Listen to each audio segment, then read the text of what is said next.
여러분 안녕하세요. 다산에듀 강사 권동성입니다. 이번 강의는 우리가 10장 배전선로의 부하 특성 및 운용에 대한 두 번째 강의가 되겠는데요. 우리가 지난 시간에 부하 특성에 대해서 조금 더 자세하게 배웠었죠. 수용률이 무엇인지, 부등률이 무엇인지, 그리고 부하율이 무엇인지도 배웠고요. 손실 계수, 그리고 전력 손실, 집중 부하, 분산 부하 등도 우리가 다뤄보았습니다. 자, 이번 강의에서는 중점적으로 알아볼 것이 바로 이 전압 조정인데요. 전압 조정, 특히 이 배전선로의 관리와 보호 측면에서 전압 조정은 굉장히 중요한데 우리가 이런 배전선로와 관리와 보호에 대해서 조금 자세하게 그런 알아보는 시간을 가져보겠습니다.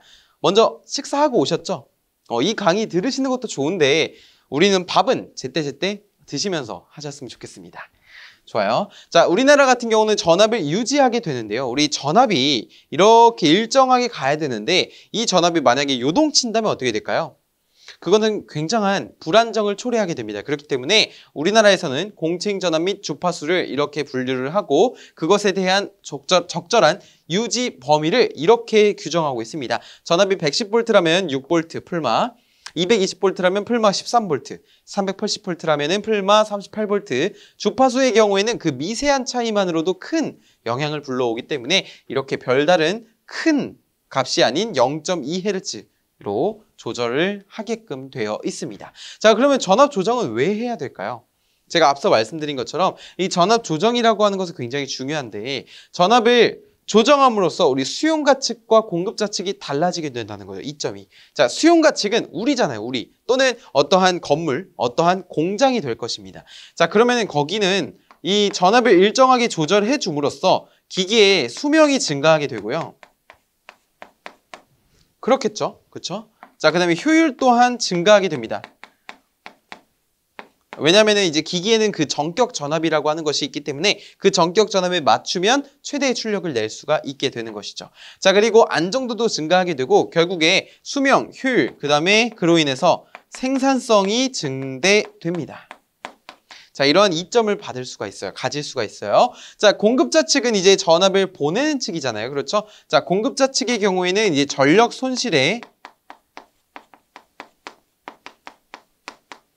감소로 이어지게 되고요. 우리 전력 손실 공식을 떠올리면 전압을 승합했을 때 어떻게 됐죠? 전력 손실은 그거의 제곱만큼 감소했습니다. 전압을 올린 만큼 전압의 제곱만큼 감소하는 그런 형태를 나타내는 게 바로 전력 손실이었죠. 자, 그다음에 두 번째로는 우리 과전압으로부터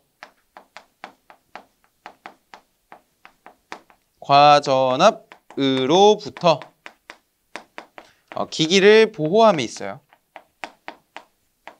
자, 이런 이점으로 인해서 우리 전압을 조정하게 됩니다. 자, 세 번째는 모선 전압의 조정인데요.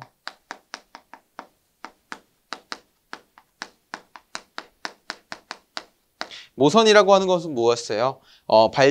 발전기라든지 변전소, 변압기라든지 아니면 송전선로, 배전선로 이것들이 다 한꺼번에 접속이 되어 있는 공동의 도체가 우리가 모선이라고 했죠. 자, 그 모선 전압의 조정에는 크게 두 가지가 있는데 여러분은 종류 두 가지만 아시면 됩니다. 자, 먼저 유도전압 조정기입니다. 유도전압 조정기. 교류전압을 조금 연속적으로 자유롭게 변동이 가능할 수 있게끔 조정하는 장치가 바로 유도전압 조정기가 되겠고요. 자, 두 번째는 이제 탭을 바꾸면서 전압을 바꿔주는 탭 절환 변압기를 채택하게 됩니다. 자, 이렇게 종류만 두 가지만 좀 기억을 해주시면 좋을 것 같습니다. 자, 네 번째는 이제 선로 전압의 조정 방법인데요. 선로 전압의 조정. 첫 번째, 저기도 했으니까 이렇게 써보죠. 첫 번째는 주변압기의 탭 조정. 여기서 말하는 주변압기는 그저 주상변압기라고 보시면 돼요. 우리 전주에 매달려 있는 그 주상변압기 있잖아요. 자, 그런 거라고 보시면 되고. 자, 두 번째 같은 경우는 승합기입니다. 승합기. 승합기는 우리가 단권 변압기예요. 대부분의 단권 변압기는 바로 다 승합기로 사용이 됩니다. 자, 그 다음에 선로, 전압, 강하, 보상기가 있고요. 선로 전압 강화 보상기, 그 다음에 마지막으로 직렬 콘덴서가 있습니다. 여러분, 직렬 콘덴서는 무엇입니까? 직렬로 연결하는 콘덴서가 말 그대로 직렬 콘덴서죠. 자, 유도성 리액턴스를 직렬 콘덴서를 직렬로 접속해 줌으로써 우리가 경감시켜 줄 수 있게 됩니다. 유도 리액턴스가 감소하면 어떻게 돼요? 그로 인해 전압 강화를 보상할 수가 있게 되는 것이죠. 따라서 직렬 콘덴서는 XL을 감소시켜서 전압 강화를 보상하게 됩니다. 유도 리액턴스를 보상하는 개념이죠. 자, 이렇게 선로 전압의 조정도 4가지를 꼽을 수가 있는데 우리가 지금 이거와 같은 명칭들을 꼭 방법들을 종류만이라도 꼭 기억을 하시고 우리가 본격적으로 지금 주상변압기의 탭 조정이라든지 승합기 그리고 어떠한 다른 설비들에 대해서 좀 자세하게 특히 유도전압 조정기도 이제 보게 되실 텐데 그런 것들에 대해서 조금 더 자세하게 한번 알아보겠습니다. 자, 좀만 지워보고요.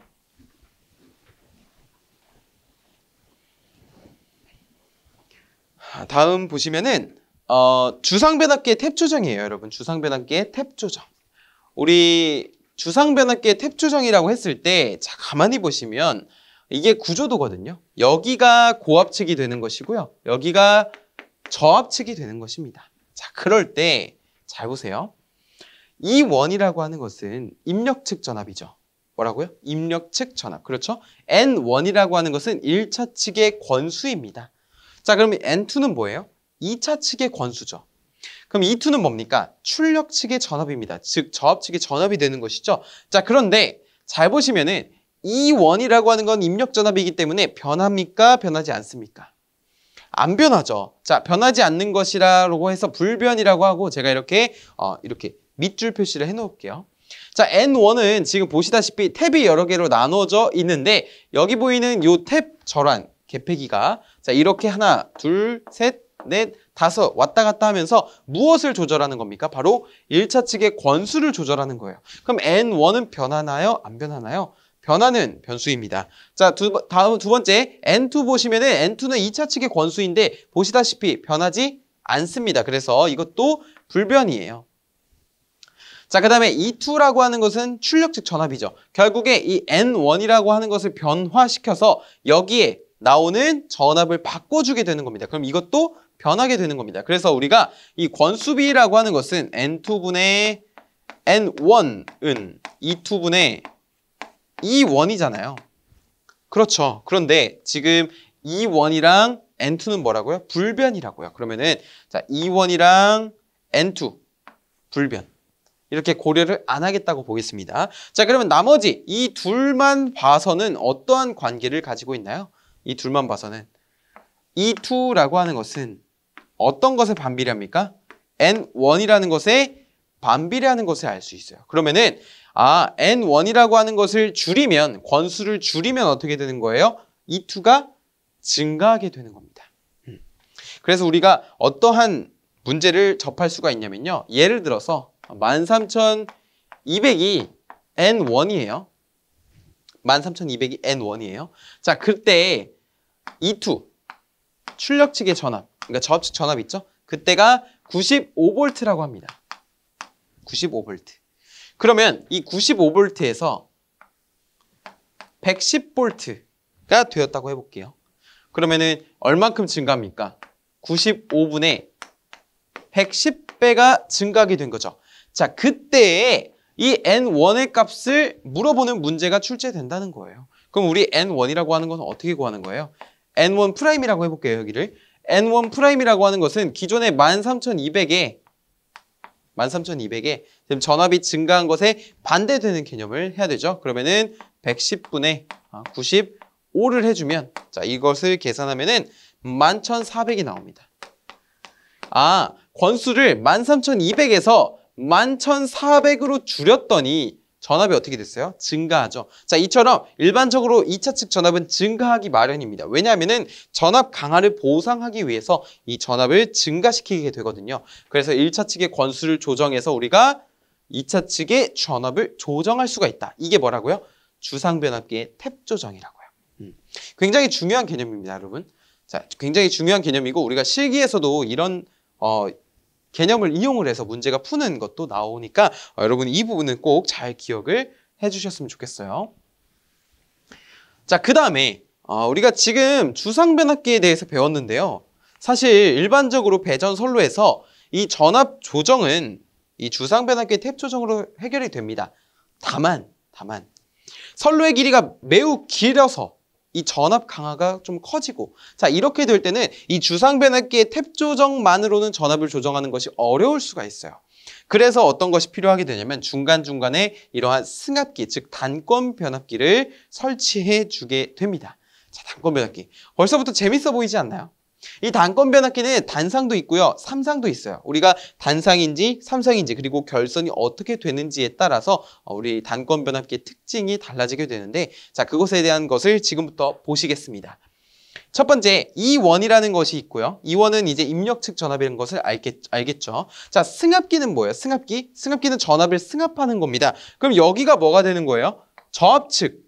그러니까 이것을 그냥 이원이라고 표기를 했지만 사실 입력 측의 선간 전압이다라고 보시면 돼요. 자, 이것을 어떻게 표현할 거냐면은 VL이라고 표현할 거예요. VL. VL 이거보다는 이건 약간 선간 전압을 나타내는 것 같으니까 선간 전압 맞긴 한데 문자를 그냥 VL이라고 하겠습니다. 왜냐면은 저압 측 전압이라는 뜻이에요. V low. 자, 그럼 E2는 전압이 이것에 비해서 올라가게 됩니다. 그래야지 승합기예요. 전압이 승합된다고 해서. 자, 이것을 뭐라고 할 거냐면 이제부터 VH로 볼 거예요. 그러니까 제가 만약에 별다른 말이 없더라도 E1은 VL, E2는 VH라는 거예요. 물론 이게 딱딱 정해져 있지는 않은데 우리 고압 측, 저압 측에 대한 관계라고 보시면 되는 겁니다. 자, 그 상태에서 N1은 1차 측 권선, N2는 이쪽에 있는 권선인데 우리가 이 권선을 보시면 공통으로 경유하고 있습니다. 공유하고 있어요. 자, 그러면은 가만히 보시면은 자, 여기 1차 측 전압이 여기까지고, 그쵸? 2차 측 전압은 여기까지란 말이에요. 이 공통으로 경유하는 이 부분을 뭐라고 부르냐면은 분로 권선이라고 부릅니다. 병렬권선이에요. 병렬권선. 자, 그 다음에 이 위에 단독으로 존재하는 이 부분은 뭐라고 부를 거냐면은 직렬 권선입니다. 그리고 2차 측에 흘러 들어가는 전류는 반드시 I2라고 합니다. I2라고 해요. 그리고 만약에 이제 자기 용량이라고 하는 것을 물어보게 된다면 단권 변압기의 자기 용량은, 이 승합기의 자기 용량은 이렇게 물어보게 된다면 자기 용량이라고 하는 것은요, 이 직렬 권선의 피상 전력입니다.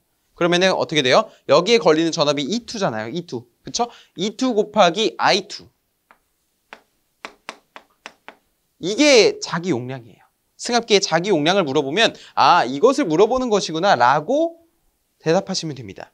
그러면 부하 용량이라고 하는 건 뭐냐면, 자, 부하가 지금 양단에 걸려 있죠. 그때 양단의 전압은 뭡니까? E2란 말이에요. E2. 그쵸? 그러면 부하 용량은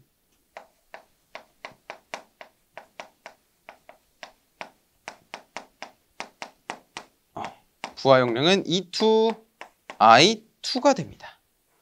이렇게 돼요. 이렇게. 이해되시죠? 자, 그래서 우리가 이러한 개념을 토대로 단상, 이 전압을 승합하는 단상에서의 승합기의 특징으로서 첫 번째, 승합된 전압이라고 하는 것은 우리 권수비라고 하는 것은 무엇이냐면 A는 N2분의 N1이었잖아요. 자, 그래서 승합된 전압은 어떠한 관계를 가지고 있냐면, 자, 입력 측의 전압 E1에다가 1 플러스 다시 E1 플러스 기존 전압에다가 더해줘야 되죠. 얼마만큼? 1 플러스 A분의 1만큼 하고 여기가 2의 1이 됩니다. 이거 꼭 외우세요, 여러분. 꼭 기억하셔야 돼요. 뭐라고요? 출력 측, 그러니까 부하 측에 승합된 전압은 그러니까 고압 측 전압이죠. 고압 측 전압은 저압 측 전압에다가 1 플러스 권수비의 역수에다 곱해주는 거죠. 뭐를? 저압 측 전압을 곱해주는 거예요. 자, 그러면은 우리가 이렇게도 표현을 할 수 있습니다. 이렇게도. 어떻게 표현할 수 있냐면 부하 용량과 자기 용량의 비로도 바꿀 수가 있게 되는데, 자, 일단은 이거는 승합된 전압이고요. 승합된 전압, 승합 후 전압으로 하죠. 승합 후 전압이 좋겠습니다. 승합 후 전압. 이번에는 부하 용량과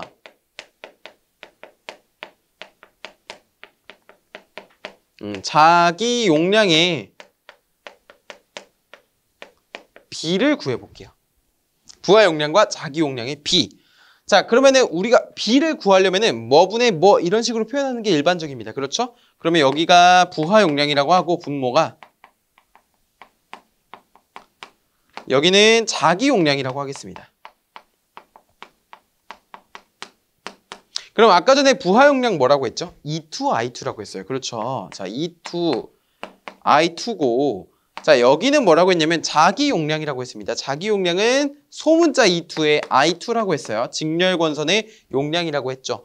자, 그러면 분모 분자에 뭐가 있습니까? I2, I2 있으니까 지워지게 되죠. 자, 이러면은 뭐가 돼요? E2분의 우리가 이 소문자 E2라고 하는 것은 잘 보시면은 여기에 걸린 전압 E1이라고 하는 것은요. 입력 측 전압 E1과 동일합니다. 그렇죠. 이 전압이 그대로 걸리는 거잖아요. 그렇죠? 그 다음에 E2라고 하는 것은 잘 보시면은 요 승합된 전압, 승합 후의 전압이죠. E2에서 E1을 자 이만큼에서 이만큼을 뺀 나머지 전압이라고 볼 수가 있습니다. 동의하세요? 그렇죠. 그렇잖아요. 자 그러면 E2라고 하는 건 어떻게 바꿀 수가 있어요? 승합 후의 전압 빼기 입력 측의 전압이라고 바꿀 수가 있겠죠. 그렇죠. 자 그러면 이러면은 우리가 어떻게 계산이 되는 거예요? 제가 아까 전에 고압 측 전압, 저압 측 전압이라고도 했죠? 자, 그럼 이것을 또 VH-VL 여기는 VH라고 표현을 할 수가 있는 겁니다. 그럼 이게 어떻게 응용이 되냐면 부하 용량을 줍니다. 그 다음에 전압비도 줘요. 승합 후의 전압이 얼마인지, 승합 전의 전압이 얼마인지. 승합 전의 전압, 승합 후의 전압이잖아요. 그렇죠? 준 다음에 무엇을 구하라고 하냐면 자기 용량을 구하라고 합니다. 이 승합기의 자기 용량은 그러면 어떻게 돼요? 우리 이거 알고 있잖아요. 요것도 알고 있잖아요. 그러면 이 부하 용량을 여기다가 곱해주면 됩니다. 그럼 무엇을 구할 수 있는 거예요? 자기 용량을 구할 수가 있게 되는 것이요. 그렇기 때문에 이 단상의 단권 변압기 같은 경우는 굉장히 자주 출제가 되거든요. 여러분도 이 부분을 좀 잘 이해하고 넘어가셨으면 좋겠습니다. 제일 중요한 건 뭐예요? 부하 용량과 자기 용량의 비. 앞으로도 이제 단상인지 삼상인지에 따라 이 부하 용량과 자기 용량의 비가 달라집니다. 그리고 이 승합 후의 전압도 다소 달라져요. 그래서 각각의 결선, 각각의 상 여부 이런 것에 따라서 좀 다르게 기억을 해주셔야 됩니다. 되셨죠? 자 그리고 일반적으로 이 부하 용량이라고 하는 건 대문자 W로 표현을 하고요. 자기 용량이라고 하는 거는 보통 이렇게 소문자 W, 즉 또는 오메가라고 읽게 됩니다. 추가적으로 말씀을 드렸고요. 자 그러면 지금은 단상인데 삼상 V결선은 어떻게 되는지 보겠습니다. V결선. 삼상전압을 승합하는 V결선은 뭐예요? 단상변압기 2대를 이용한 결선 방법이죠. 2대를 이용해서 삼상전력을 공급을 해야 되는데 자 가만히 보시면 E1이 있고요. E2가 있고요. 굉장히 그림이 조금 복잡해 보이지 않습니까? 자, 이 그림은 어떻게 나온 거게 되냐면 자, 이렇게 되어 있어서 이렇게 되어 있고 여기도 이렇게 되어 있고요. 자, 그 다음에 이쪽도 하나, 둘 이렇게 되어 있고 여기서 하나가 나오게 되죠. 이렇게 나오게 되는데 자 가만히 보시면 어떠한 형태를 가지고 있냐면요. 여기도 하나 빼야겠죠. 이렇게. 자 보시면은 여기 이쪽을 전압을 E1이라고 할 거예요.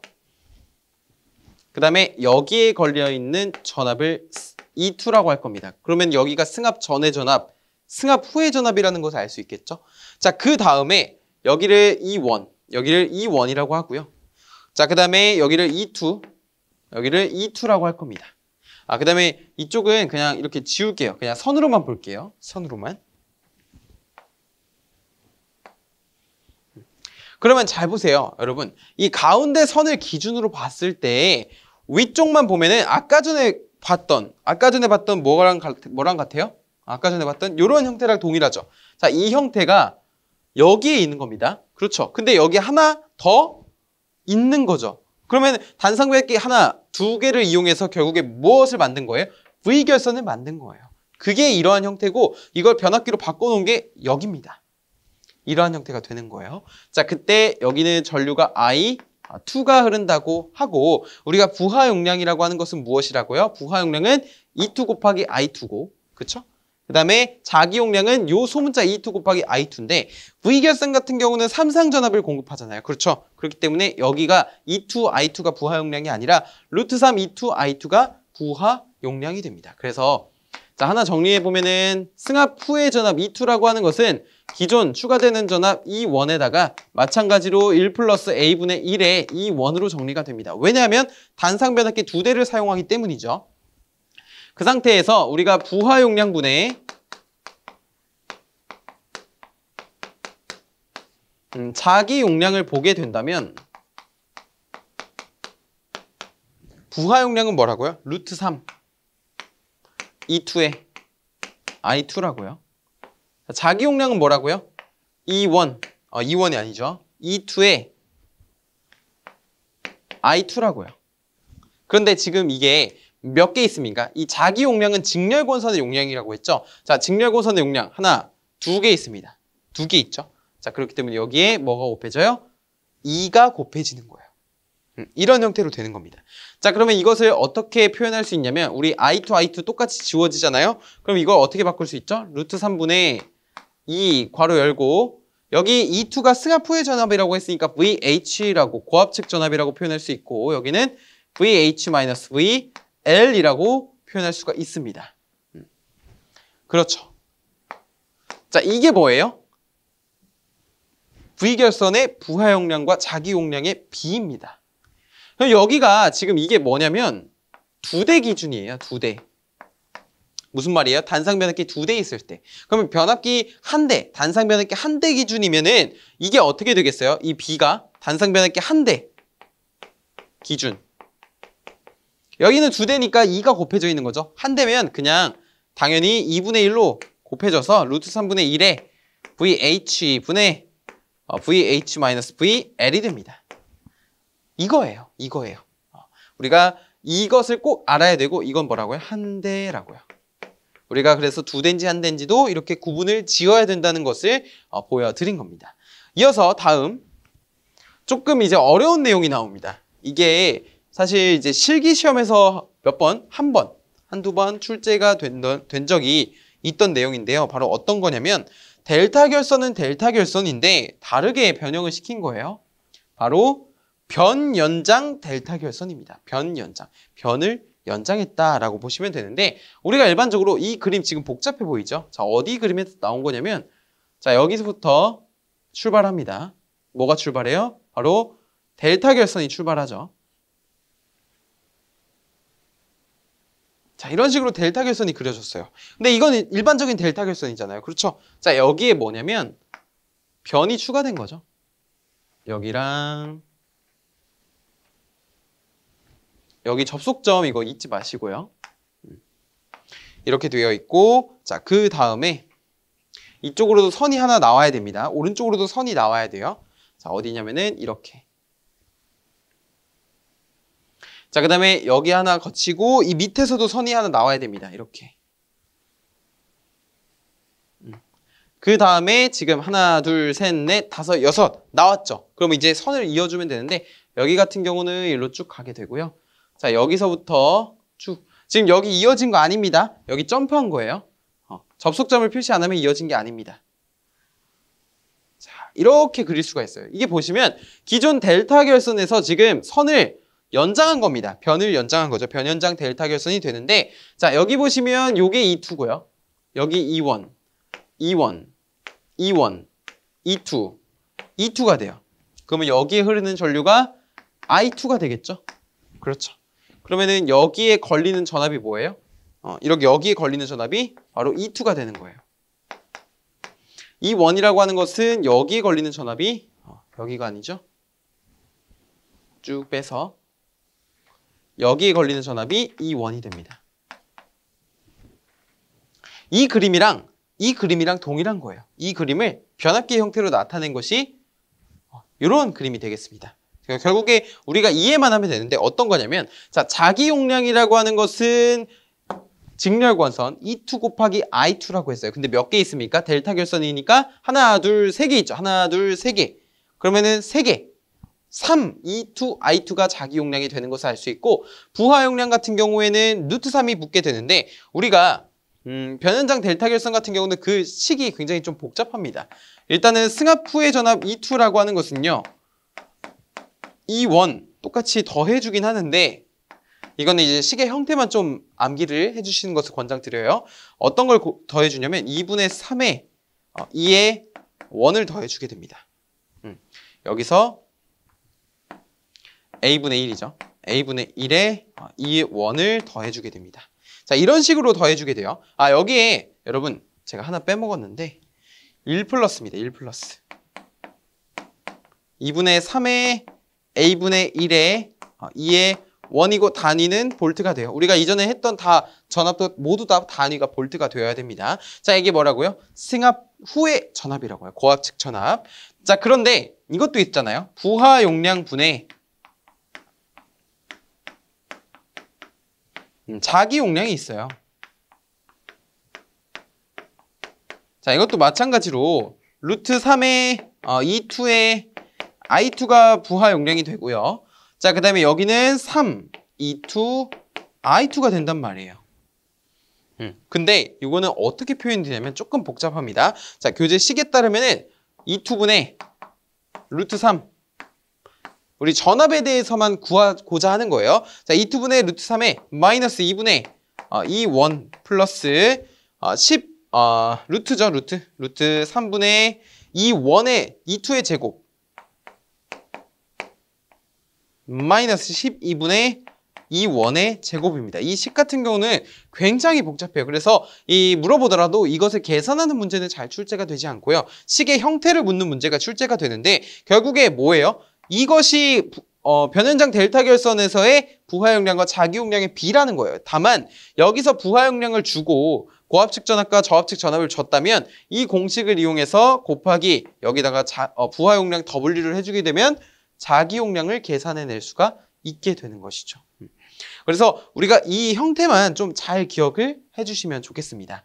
자, 그리고 우리 다음 보시면은 델타 결선이 있는데요. 일반 델타 결선이에요. 자, 이 그림은 변연장이고 일반 델타 결선 같은 경우는 아까 전에 이 그림에서 자, 이 부분이 되겠죠. 그렇죠? 자, 그럴 때는 우리 승합 후의 전압 E2라고 하는 것은 변연장 델타 결선과 동일하게 E1 플러스 1 플러스 2분의 3에 A분의 1에 2의 1이라고 우리가 정의 내릴 수가 있게 되고요. 자, 그 다음에 부하 용량분의 자, 자기 용량이라고 하는 것은 어떻게 구할 수 있냐면 이것도 좀 특이합니다. 식이. 이거는 꼭 외우세요. 이거는 아마 외우실만 할 겁니다. 루트 3분의 1에 E2 곱하기 E1. 그러니까 고압측 전압과 저압측 전압을 곱한 다음에 분의 E2 제곱 마이너스 E1의 제곱이 돼요. 이해되세요? 자, 이렇게 해야지만 이거 조금 헷갈리네요. 이렇게 해야지만 우리가 부하 용량과 자기 용량의 비를 요 델타 결선에서 구할 수 있다는 겁니다. 자, 이런 식으로 우리가 지금 단상 배웠고요. 3상에서의 V결선 배웠고요. 3상에서 변연장 델타 결선 배웠고요. 3상에서 델타 결선 배웠습니다. 그리고 3상에서도 Y결선이 있잖아요. 그 Y결선의 경우에는 단상일 때와 동일하다고 보시면 돼요. 그 계산 식이. 그렇기 때문에 여러분이 그 단상과 3상 Y결선은 좀 짝지어서 암기를 해주시면 되겠습니다. 좋아요. 자, 우리 다음. 그러면 이 단권 변압기의 특징이 있을 거잖아요. 그렇죠. 특징을 6가지, 7가지 정도 배워볼 건데요. 이게 그 특징들마다 다 연계가 되어 있기 때문에 여러분이 외우시는 데는 큰 어려움 없이 조금만 시간을 투자하시면 잘 외우실 수 있을 것입니다. 자, 저를 믿고 한번 따라오시길 바라요. 자, 첫 번째는 누설 자속이 작다라는 겁니다. 누설 자속이 작아요. 누설 자속이라고 하는 것은 새어나오는 자속을 말하게 되죠. 자, 그 자속이 작기 때문에 단권 변압기는 누설되는 임피던스가 작다라고도 볼 수가 있습니다. 누설되는 임피던스 작다라고 볼 수 있어요. 특히 단권 변압기는 보시다시피 직렬 권선과 불로 권선이 이렇게 이어져 있잖아요. 그러면 공유하는 부분이 불로 권선이었잖아요. 자, 그렇게 공유함으로써 권선을 공유함으로써 권선 수를 줄일 수가 있습니다. 즉 동량이 확 줄어들게 돼요. 그러면은 권수가 줄어들게 되니까 어떻게 돼요? L, 유도성 리액턴스. 이거 L이 같이 줄어들게 되죠. 인덕턴스가 줄어들게 되고 유도성 리액턴스도 줄어들게 되어서 어떻게 되는 거예요? 전류가 커지게 되는 거죠. 근데 그 전류가 뭐냐면 바로 단락전류입니다. 자, 이 단락전류는 퍼센트 임피던스분의 100 곱하기 전격전류 IN인데 이 임피던스가 감소함으로 이 단락전류 IS는 증가하게 됩니다. 자, 그 말은 무엇이냐면 임피던스가 작기 때문에 단락전류가 커진다고 보시면 돼요. 자, 전압 강화, 전압 변동률도 단건 변압기는 작습니다. 그리고 동량이 작아서 손실이 작아요. 왜냐면은 구리 양이 적기 때문에 그만큼 발생하는 손실이 작아지게 됩니다. 자, 손실이 작기 때문에 효율이 좋다고 할 수가 있고요. 그리고 중량 또한 가볍다고 할 수가 있죠. 작다 또는 가볍다. 자, 그리고 동량이 그만큼 적게 들어가니까 비용 또한 어떻게 돼요? 절약을 할 수 있게 되는 겁니다. 그렇기 때문에 단건 변압기는 되게 큰 장점을 가지고 있죠. 그런데 단점이 뭐냐면 요겁니다. 요거. 지금 제일 중요한 특징 꼽자면 요 단락전류가 큰 것과 동량이 작아서 손실이 작고 효율이 좋다. 자, 이 부분이 가장 큰 중요한 단건 변압기의 특징이라고 보시면 돼요. 좋습니다. 좋습니다. 자, 이렇게 지워보고요. 우리 그 다음 더 재밌는 거 이제 남았습니다. 바로 단상 유도전압 조정기인데요. 단상 유도전압 조정기. 우리 유도전압 조정기에는 단상도 있고 삼상도 있습니다. 모선 전압을 조정할 때 이 유도전압 조정기를 쓴다고 했는데 제가 지금 이 표시해둔 화살표에 있는 이 부분이 뭐냐면 직렬 권선입니다. 그 다음에 여기는 분로 권선입니다. 보시다시피 여기에는 어떠한 세타라는 것이 보이는데요. 이제 이 E1이라는 요 코일이 이렇게 이동을 해서 여기랑 이렇게 수직으로 이렇게 선다면 어떻게 되겠죠? 이것과 이것이 동일한 축에 있으면 이 세타가 0도잖아요. 0도. 그렇죠. 그러면 그것을 가진 건 뭐예요? 단건 변압기 형태와 똑같네요. 그렇죠. 자, 이렇게 각도가 0도일 때를 우리가 최대라고 보고요. 각도가 180도, 이것과 이렇게 반대 방향을 띄고 있을 때는 최소라고 봅니다. 전압을 그래서 조정을 할 수 있게 되는데 우리 대부분 이제 말하는 거는 단상 유도 전압 조정기예요. 삼상 유도 전압 조정기는 잘 전기기사 수준에서는 잘 다뤄지지 않고요. 우리가 출제되면 아마 전기기기에서도 배우셨겠지만 이 단상 유도 전압 조정기가 아마도 출제될 것으로 판단이 됩니다. 자, 그래서 우리가 전압 조정 범위를 먼저 쓸게요. 이 단상 유도 전압 조정기는 전압 조정 범위가 어떻게 되냐면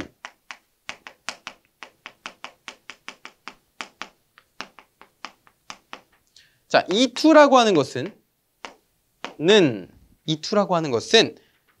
E2가 이제 V2의 역할을 하는 거예요. V2로 쓸까요? 헷갈리시니까 이번에는 V2라고 하겠습니다. 그림의 문자에 따라서. 자, V2는 V1에다가 뭘 곱해줘야 되나요? 바로 E2 코사인 세타. 어떤 거죠? 이것을 곱해줘야 됩니다. 자, E2 코사인 세타. 자, 이 말인 즉슨 코사인 세타의 값에 따라서 이 V2가 달라진다는 거죠. 그렇죠. 그러면 이때 코사인 세타가 0도다라고 한다면 어때요? 최대. 왜냐면은 코사인 세타가 0도면 코사인 세타가 0도가 아니죠. 세타가 0도면 세타가 0도면 최대입니다. 왜냐면 코사인 세타가 0도, 코사인 0은 1이잖아요. 그럼 V1 더하기 E2니까 V1 더하기 E2를 했을 때 V2 그대로 최대값이 나오게 되고 이번에 반대로 세타가 180도예요. 그러면은 코사인 180도는 마이너스 1이거든요. 그러면 이것은 최소가 되겠구나. 그런데 세타가 180도가 되려면 이것이 0도 쭉 올라가서 90도 쭉 올라가서 180도가 되니까 저렇게 되면은 유도전압 조정기의 전압이 최소가 되는구나. 우리가 이 부분을 통해서 알 수가 있게 되는 것입니다. 신기하시죠? 괜찮으세요? 저는 이런 거 배울 때마다 굉장히 신기하더라고요. 그래서 지금 보시는 것처럼 그냥 선로의 길이나 부하의 상태가 서로 다른 배전 선로에서 각각의 급전선에 설치하는 전압 조정 장치를 유도전압 조정기라고 한다는 점을 추가로 아시면 좋을 것 같고요. 자, 그다음에 두 번째로는 이 단권 변압기에서 이제 전격 용량, 뭐 부하 용량, 자기 용량 이런 단어들이 나왔는데 유도 전압 조정기에서는 어떤 것이 나오게 되냐면 조정 용량이라고 하는 것이 나옵니다.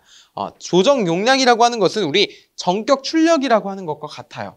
그래서 조정 용량은 자기 용량이 됩니다. 자, 이게 뭐냐면 E2, I2가 돼요. 근데 여기다가 11-세제곱을 곱하면 이거는 킬로볼트 암페어가 됩니다. 이게 뭐라고요? 조정 용량 P라고 해요. P.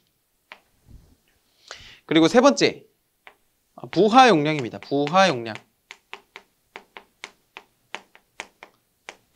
부하 용량 같은 경우는 V2, I2 곱하기 10-세제곱이 되고 킬로볼트 암페어가 나오게 되는 것을 알 수 있죠. 자, 그리고 교재에 따르면 어떠한 것도 또 추가로 있냐면 교번 자개가 발생합니다.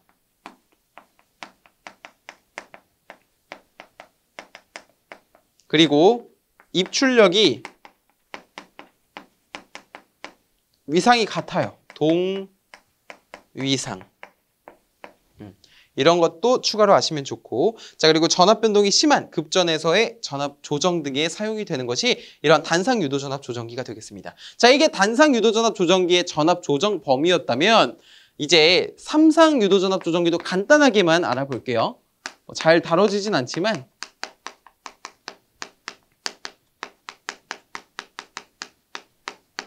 삼상 유도 전압 조정기 같은 경우에는 식이 좀 더 간단해져요. 어떻게 표현이 되냐면 V2는 V1 더하기 루트 3에 E2 더하기 어떻게 되냐면 V2라고 V1이라고 표현이 되죠. 다시 루트 3에다가요. 제가 살짝 헷갈렸는데 루트 3에 기존 입력 전압 V1 풀마 E2가 됩니다. 볼트. 이게 뭐라고요? 삼상 유도 전압 조정기의 전압의 조정 범위를 말하게 돼요. 자, 그래서 E2가 더해지면 최대, E2가 빼지면 최소가 되겠죠. 자, 그 상태에서 우리 삼상이기 때문에 회전 자개를 이용하게 되고요. 단상일 때는 동위상이었지만 삼상일 때는 위상차가 존재합니다.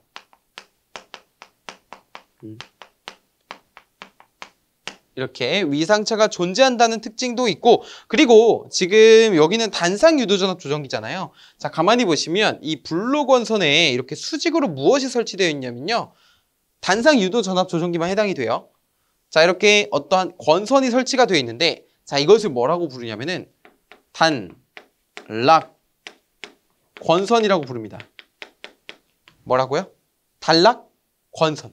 이 단락 권선이라고 하는 것은 우리 블록 원선과 직각으로 설치되어서 무엇을 증가시키게 되냐면, 무엇을 감소시키게 되냐면 누설 리액턴스를 감소시켜요.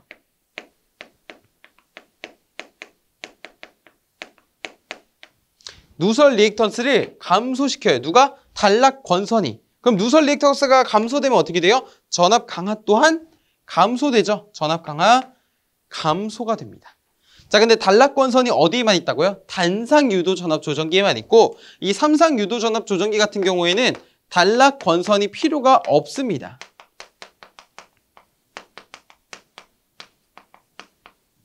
이런 특징을 좀 추가적으로 가지고 있다고 여러분께서 아시면 좋을 것 같아요. 좋습니다. 자, 우리 이렇게 여러 가지 단권 변압기 그리고 단상 유도 전압 조정기까지 알아보았습니다. 자, 정말 많은 내용을 지금 배우고 계신데요. 이것을 일회성으로 끝낼 것이 아니라 궁금한 내용은 그때그때 또 다시 찾아보고 계속 찾아보고 이런 연습을 하시면 분명히 다른 어떤 문제가 나오더라도 학습자분만의 것으로 만들어 줄 수 있을 것입니다. 자, 플리커 현상인데요. 플리커 현상. 우리 플리커라고 하는 것은 쉽게 말해서 깜빡깜빡이는 겁니다. 무엇이? 조명이 깜빡거리는 거예요. 근데 이 조명이 그냥 깜빡거리냐? 아닙니다. 조명이 깜빡거리는 이유는 어떠한 이유가 있는데요. 바로 그것은 전압의 변동이에요. 전압이 변동되니까 조명 깜빡깜빡거리고요. 그리고 텔레비전 있죠? TV의 화면이 조금 일그러지는, 깨끗하게 안 나오는, 매끄럽지 않은 그런 잡음이 발생하게 됩니다. 그래서 플리커 현상이라고 하는 것은 전압 변동으로 인해서 조명이 깜빡이거나 TV 영상이 매끄럽지 않은 그런 현상들을 말하게 되고, 이 플리커 현상은 결국에 무엇을 유발시킵니까? 사람들로 하여금 불쾌감을 유발시키게 되죠. 내가 TV를 잘 보고 있는데 깜빡거리면 좀 그렇잖아요. 그렇죠? 그리고 내가 공부하고 있는데 방에서 뭔가 하고 있는데 불이 갑자기 깜빡깜빡거리면 내 눈에 피로감을 주고 불편하잖아요. 그렇기 때문에 이 플리커 현상을 방지하는 것도 굉장히 중요한데 이 배전솔로에서의 플리커 현상을 우리 방지하게 됩니다. 자, 어떤 거냐면 원인과 전력선 측의 플리커 방지 대책 그리고 수용가 측의 플리커 현상 방지 대책에 대해서 알아보게 될 것입니다. 원인에는 어떤 거 있냐면 전동기에 빈번한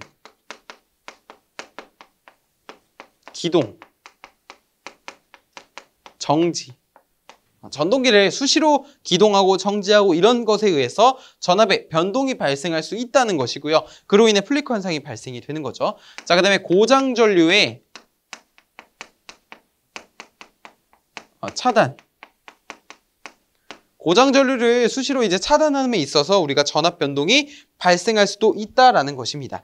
자, 그다음에 전력 전자기기에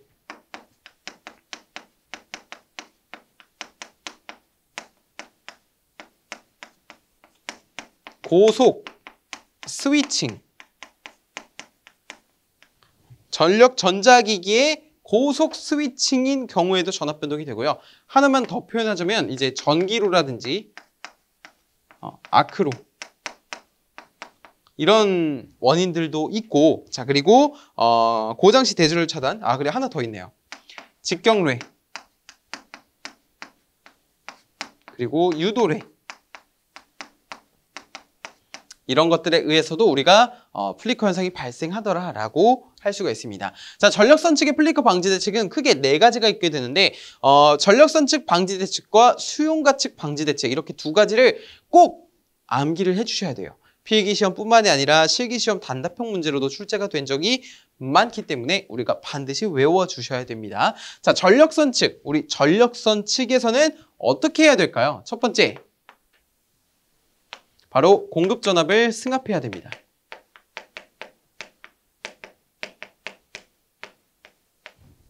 공급 전압을 승합하면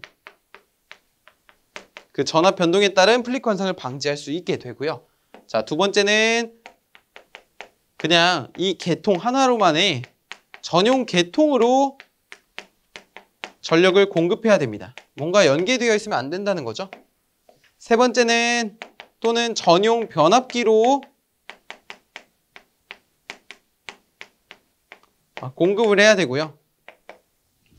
자, 4번째는 단락 용량이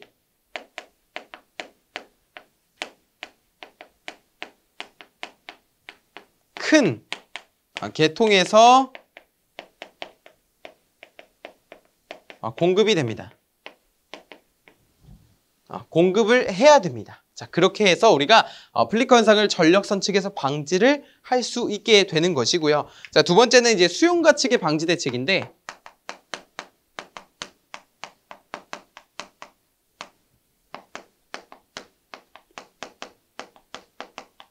수용가 측 방지 대책에는 어떠한 것을 할 수 있는지 그 목적을 나타낸 것이 있고 그 목적을 이루기 위해서 어떠한 방법을 수행해야 되는지 방법이 있습니다. 그래서 이번에 목적과 방법을 같이 정리를 해드릴 테니까 여러분도 이 문구를 보시고 지금 판서를 보시고 또는 교재를 보셔서 세트로 외워주세요. 세트로 한 번만 외워두면 나중에 계속해서 기억이 나거든요. 그렇기 때문에 세트로 외워주셔야 됩니다. 첫 번째, 전원 계통, 전원 계통의 리액턴스, 보상. 전원 계통의 리액턴스를 보상해야 됩니다. 자, 이거는 방법이 뭐냐면 직렬 콘덴서 방식과 3권선 보상 변압기 방식.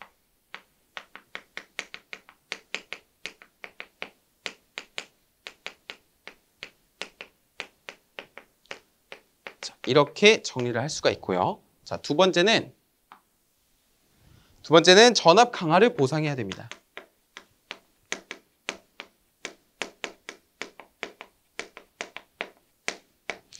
전압 강화를 보상하면 수용 가치기 플리커 현상을 방지할 수 있겠죠. 왜냐면은 전압이 떨어지니까 이 전압 강화를 조금이라도 보상하면 플리커 현상이 전압이 일정하게 조금 유지가 되면서 플리커 현상을 막을 수가 있게 되는 것입니다. 그런데 전압 강화를 보상하는 방법에는 바로 부스터라는 방식과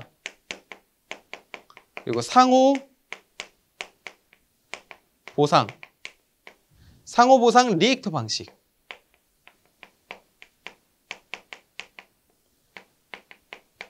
사용하는 방법이 있을 것이고요. 세 번째는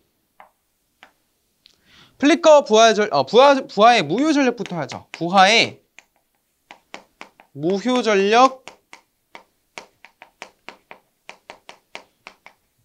변동분 억제 또는 그냥 흡수라고 쓰겠습니다. 흡수.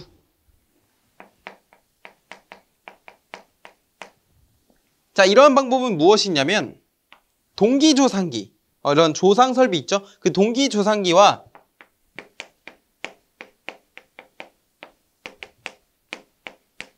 리액터 방식과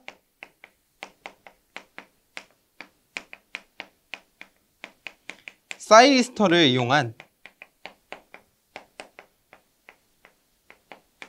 콘덴서 개폐 방식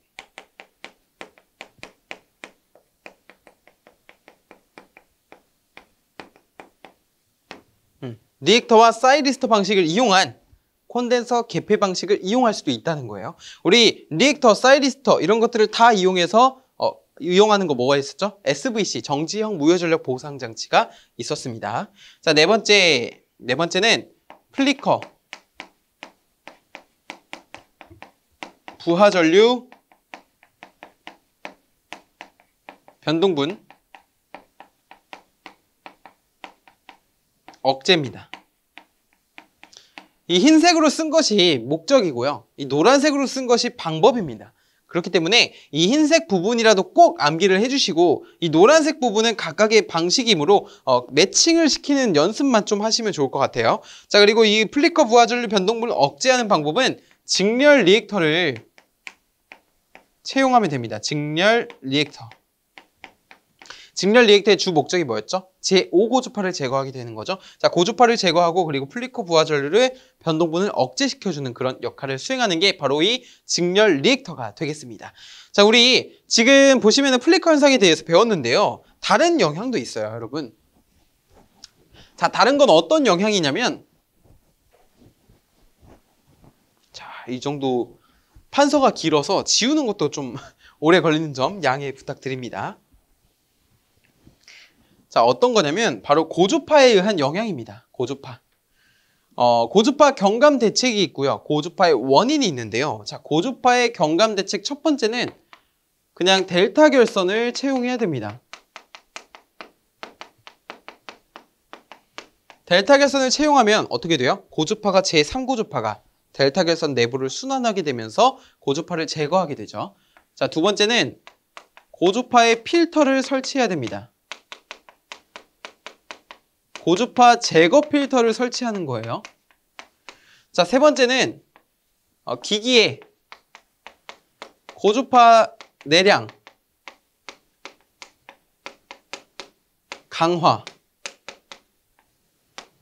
강화라고 쓸게요. 강화라고 표현을 할 수가 있게 되고요. 네 번째 같은 경우에는 우리 교류 필터 설치하고 직렬 리액터를 설치하게 됩니다. 기존에 설치한 경우라면 그 용량을 증가시키는 방법도 있습니다. 직렬 리액터 같은 경우는 단상에서는 제3고주파 제거를 목적으로 하지만 삼상에서는 델타 결선이 존재하기 때문에 보통 제5고주파를 제거하는 목적으로 사용이 되는 그런 리액터였습니다. 그렇죠. 자, 원인은 무엇이 있을까요? 그럼 이러한 고주파 경감 대책 말고도 고주파에 영향을 받는 그런 원인이 있을 거잖아요. 첫 번째, 전기로와 아크로입니다. 그리고 두 번째, 이 전력 변환 장치가 갖고 있는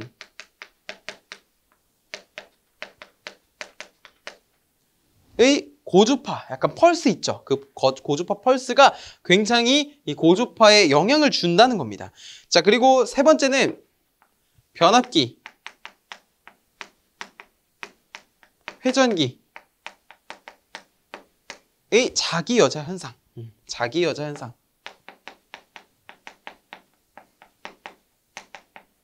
이렇게 그냥 원인에 크게 세 가지가 있다라고 보시면 되겠습니다. 자기여자 현상 말고 자기포화 현상으로 할게요. 철심이 포화되는 것을 말하죠. 좋습니다. 자, 이렇게 세 가지가 꼭 필요한 그런 내용이 되겠습니다. 우리 다섯 번째는 배전선로의 보호예요. 우리가 지금까지는 이제 어떻게 관리를 했다라는 측면으로 볼 수가 있는데요. 뭐 고주파를 제거한다든지 승합한다든지 주상배당기 탭 조정을 했다든지 그런 건 다 배전선로 관리라고 볼 수 있는데 이제 배전선로의 보호입니다. 보호. 첫 번째 보시면 개요예요. 개요를 보시면요. 자, 고압 배전선, 저압 배전선, 주상 변압기로 구분이 되는데요. 각각의 사고가 이렇게 발생을 한다는 거죠. 자, 접지 사고라고 하는 거는 어떤 거예요? 지락 사고랑 동일한 말이에요. 대지왕 만난 거죠. 대지랑 만난 사고가 지락 사고, 접지 사고라고 하고 그럴 때는 접지 개전기 또는 지락 개전기라고도 표현을 합니다. 요거는 이제 GR이라고 표현을 해요. 자, 과부하 단락사고. 과부하는 말 그대로 너무 많은 부하를 이끌어냄으로써 우리가 발생하는 사고라고 할 수가 있고, 단락사고는 선으로만 이어진 짧을 단, 이어질 락이죠. 짧은 선으로 이어진 단락사고가 있습니다. 전기사고 중에 제일 위험한 사고예요. 자, 그럴 때는 과부하 개전기로 바꿀 수 있게 되고요. 직경로에는 뭘로 막는다고요? 라이트닝 어레스터, 즉 피뢰기로 막을 수 있습니다. 그리고 송전선을 보호하는 가공 지선이 있겠죠. 맨 위에 철탑의 최상단에 위치해서 송전선 대신 막게끔 유도를 하는 그런 선이 되겠습니다. 보통 ACSR을 많이 사용을 하고요. 자, 저압 배전선에서는 고저압이 혼촉되는 것을 방지하기 위해 저압 측 한 단자의 접지 공사를 실시하게 됩니다. 저압 측 한 단자에. 예를 들어서 단상 2선식이라고 한다면 자, 이렇게 있는데요. 이 저압 측 한 단자에 뭐를 한다고요? 접지를 한다고요. 왜냐면은 저압 측의 전위가 고저압이 서로 만났을 때 혼촉 시 저압 측의 전위가 상승할 우려가 있기 때문에.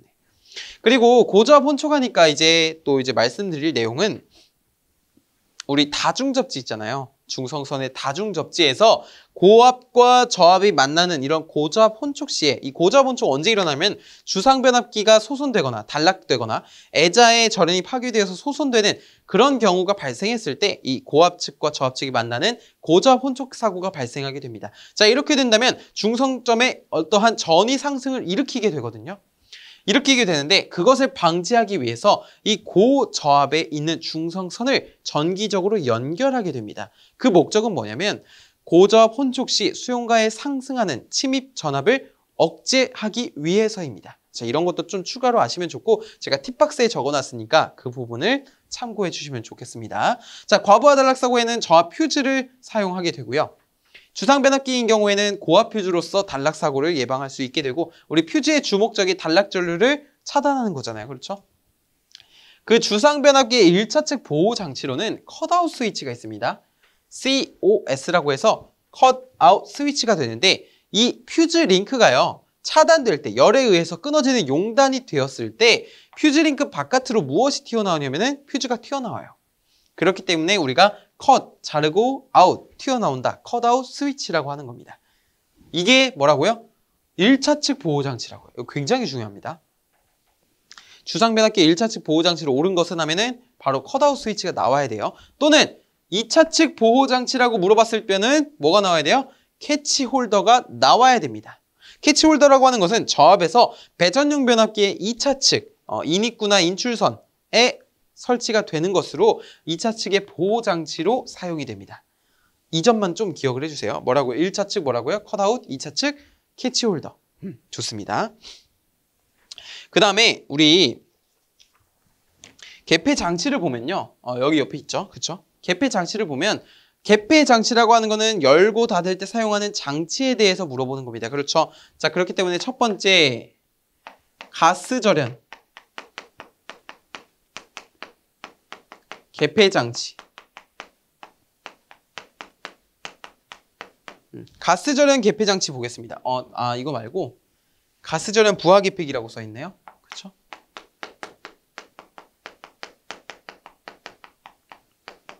가스 절연 부하 개폐기는요. 부하 전류는 개폐가 가능해요.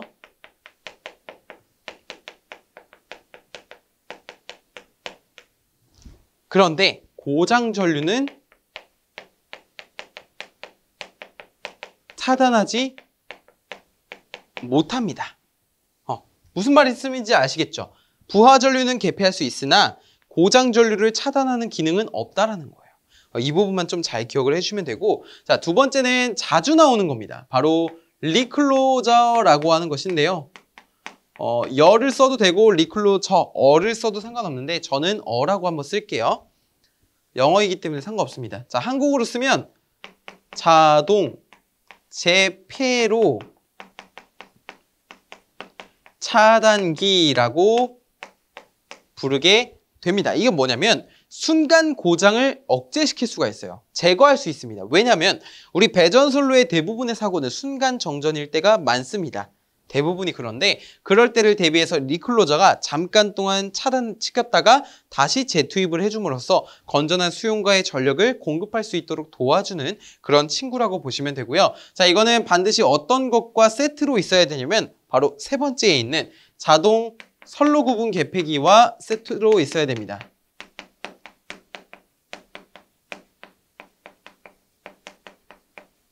요거는 이제 영어로 표현하면은 섹셔널 라이저거든요.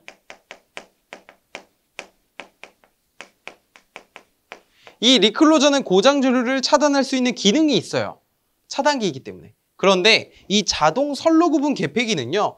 제일 중요한 겁니다. 다음 중 고장 전류 차단 능력이 없는 것은 이라고 했을 때 자주 나오는 선지 중에 하나가 이 자동 선로 구분 개폐기인데요. 고장 전류를 차단하지 못해요. 그냥 선로를 구분시켜주는 친구일 뿐이에요. 자, 어떻게 되냐면 우리가 일반적으로 여기다 그려볼게요. 여기가 전원측입니다. 전원측. 이게 뭐냐면 리클로저예요.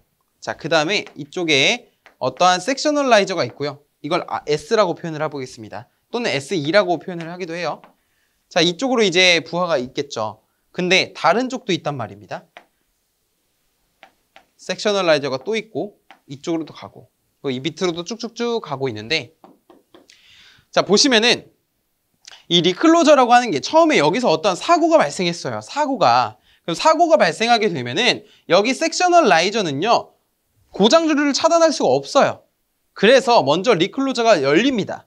그러면은 어떻게 돼요? 여기가 무전압 상태가 되죠.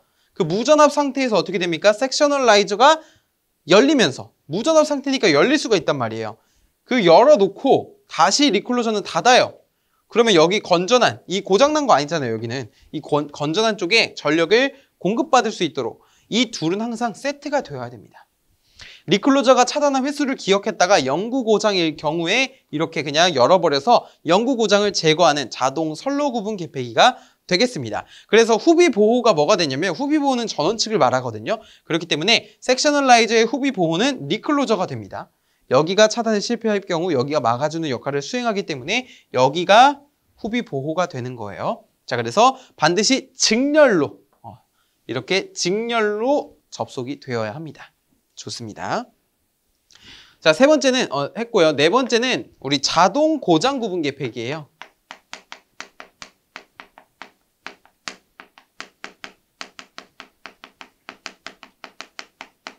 자동 고장 구분 개폐기 같은 경우에는 ASS라고 합니다. 오토 섹션 스위치라고 하는 것인데, 자, 이거는 특고압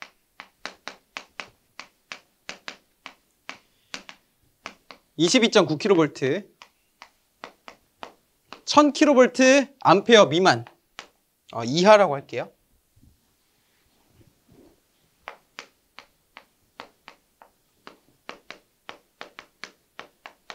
이하에서 적용되는 그런 개폐기가 되겠는데, 고장 전류가 800A 미만 이하라고 할까요? 800A 미만 맞습니다. 800A 미만의 과부하 시 차단 가능해요. 차단할 수 있는 기능을 갖고 있어요. 다만 고장 전류가 900A 초과 시 차단을 못합니다. 그래서 800A 미만일 땐 차단이 되지만 900A 초과할 때는 이런 차단 기능을 갖고 있지 않기 때문에 그때는 협조해서 다른 어떠한 보호 장치들과 협조를 통해서 구간을 분리하게 돼요. 분리. 자, 이런 점을 좀 추가로 아시면 좋을 것 같고요. 자, 우리 밑에 있는 자동 부하 전환 개폐기 같은 경우에는 우리 주 회선이 있고 예비 회선이 있는데 주 회선에 어떠한 사고가 발생하게 된다면 자동적으로 예비 회선으로 절체되어서 전력을 안정적으로 공급할 수 있도록 도와주는 그런 개폐기가 되겠습니다. 그리고 배전선로 사고 확대 방지 대책 4가지가 나와 있게 되는데요. 자, 이 부분은 굉장히 중요합니다. 이 부분도 배전계통의 루프와 구분 개폐기를 설치해서 중간중간 구분을 지워줘야 되고요. 왜냐면 구분을 해주니까 사고 확대가 방지되는 것이죠. 자, 그다음에 선택 접지 개선 방식을 채택을 해서 우리 선택 지락 개전기 아시죠? 병행, 2회선 이상의 병행 회선에서 지락된 고장난 회선만을 선택적으로 차단할 수 있도록 도와주는 게 선택 지락 개전기였잖아요. 자, 그것을 채택하는 겁니다. 그 다음에 자동 고장을 자동적으로 검출하는 장치를 설치해야 된다라는 것을 보여드리고 있습니다. 자, 그리고 마지막 내용은 아니고 우리 폐쇄 배전반 전에 접지 공사에 대해서 간단하게 알아볼게요. 사실 여기부터 나오는 내용들은 이제 시험에서 큰 비중을 차지하고 있지는 않습니다. 그래서 한번 전체적으로 쭉 보고 한번 읽어보는 시간을 가져보겠습니다.